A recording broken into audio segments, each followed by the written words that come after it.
Welcome back, guys.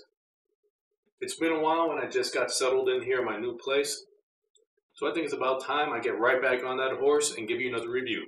Today, we're looking at Hammer of Demons, written by Ben Counter. Now, I mentioned Ben Counter before in some of my previous reviews. He has written short stories such as The 12 Wolves that I went over in my Legends of the Space Marines review. He also wrote the Soul Drinker series and the Grey Knight series.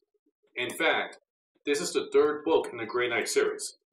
Now, I know I like to start at the beginning, but this is the only one I could find. So for now, we're just going to skip over those other two books. And we'll see how this one holds up on its own. Haven't we already gone through this? You must begin a series at the beginning to truly appreciate what it becomes. Are you serious? You followed me all the way over here. Okay, what are you going to complain about this time? Because I'm really getting tired of this. Oh, you can't get away from me that easily. I must be here to correct you for your mistakes. You see, the Grey Knights, they are the Emperor's champions. The greatest crusaders of all the Space Marines, even the Ultramarines. Man, where did I pack that remote? Did I get it out yet? Oh, really? That is just pointless. With all the rifts you created, you're just going to make things worse. Oh, found it. Aha! You haven't seen the last of me. We shall be avenged. Man, that guy got crazier since last time. Anyway, if you don't know much about the Grey Knights, they're essentially the most elite of the Space Marines. They are, as the last guy mentioned, sometimes spoken as the chosen of the Emperor's champions.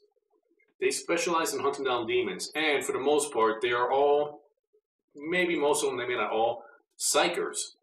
And they use their powers specifically for hunting down demons. And getting into the third book in this series, the best way I can describe this book is probably about comparing it to a movie.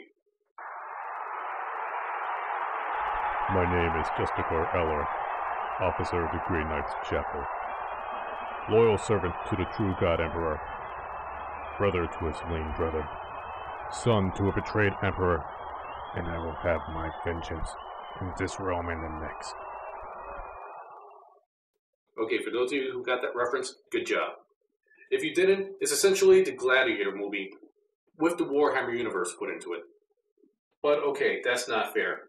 Gladiator wasn't exactly a unique film. I mean, I guess you could even go back to the Spartacus movies, in which you have a slave who becomes a gladiator, who becomes a hero and leads a revolution. It's a story that's been done before, and it's kind of weird to see it in the Warhammer universe. But how well does Ben Counter write it? Well, let's talk about that. We start the book off with a squad of Grey Knights, led by Justicar Eller. And I know I probably butchered that name, but if you're a fan of this show, I would hope you got used to that by now. And with the help of an Imperial Guard command, they're trying to defend a planet from a demon invasion. And in the process, Alaric and at least one member from his squad get captured. And this is where we get into those comparisons of the Gladiator and the Spartacus movies. Because we have Alaric, who's taken to a demon world and enslaved. And being a Grey Knight, a demon hunter, enslaved on a demon world, he becomes a very great prize. But then he's put into a gladiator arena where he fights other aliens and demons. And of course, I'm pretty sure you could already get how this is going to end. The story is so incredibly cliche, I don't really see the reason why I should mention spoilers or anything in this review. But just because it's cliche, does that make it a poor read? Because it's not just about what happens at the end of the book, its entire journey onwards. You see, Alaric was captured by a Chaos champion called Duke Ventilator, who doesn't really have many defining characteristics aside from he's a really good fighter and he has great ambition. And Ventilator is the champion of a great demon called Ebendrake, who's a powerful demon with great ambitions. Are you seeing a theme here with the villains? And they're trying to start up this new great crusade to take over the galaxy. But then we get caught up in the little petty politics of demons and who wants to rule and stuff. And it would almost be interesting if I haven't gone through that so many other times in so many other books and movies. But I'm sorry, let's try to stay the course here. And Alaric, he becomes the gladiator champion of Ventilator, more as a point of joke and humiliation to Alaric, seeing as how now he's fighting for one of the Chaos champions. And there is that struggle on whether or not he should just kill himself to get it over with, so he doesn't continue to be this pawn of chaos. or if he should keep fighting for his life and be the pawn of chaos and do their bidding until he could find a way out. And throughout the struggle, all I could think about was those Salamander books I read, and how Zugon was captured by the Chaos Space Marines. And he was going to be put into a similar situation until he just started blowing everything up. Escaped for a little while and went on a rampage! Rampage! Unfortunately, Alaric is nowhere near as badass as Zugon. Oh, and you're probably wondering why I'm not talking about his Grey Knight psychic powers? Well, they take care of that. They took away his psychic powers in the book. With some, like, anti-psychic collar or MacGuffin thingy. So they took away the one unique thing about him being a Grey Knight away. Maybe in the first two books they really went into what it means to be a Grey Knight, but, well, whatever, we're not talking about the first two books. But anyway, Alaric decides to struggle on anyway. Along the way, he gets his own little squad of sidekicks. Other humans who were captured, such as some of those Imperial Guard units that were in the battle with him, and some human criminals that were captured by Chaos on some other planets. Not to mention, he has his own little orc squad following him now. And an Eldar Scorpion.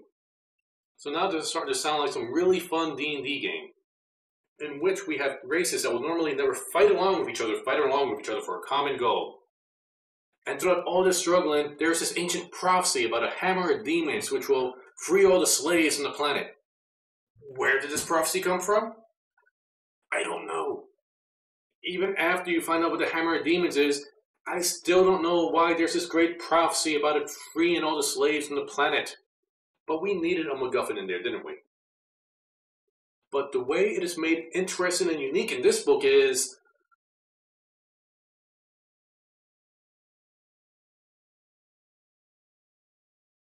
well, it's in the Warhammer universe.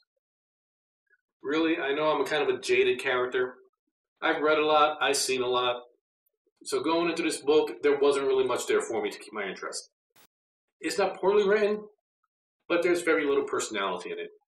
Maybe I was handicapped because I didn't read the first two books, but I wasn't really lost in what was happening because I didn't read those books. I get the gist of the characters, the few they decided to come on with this book. But if you were to ask me, unless you're a fan of the Grey Knight series, I would skip this one. But that's my opinion. Take it for what it's worth.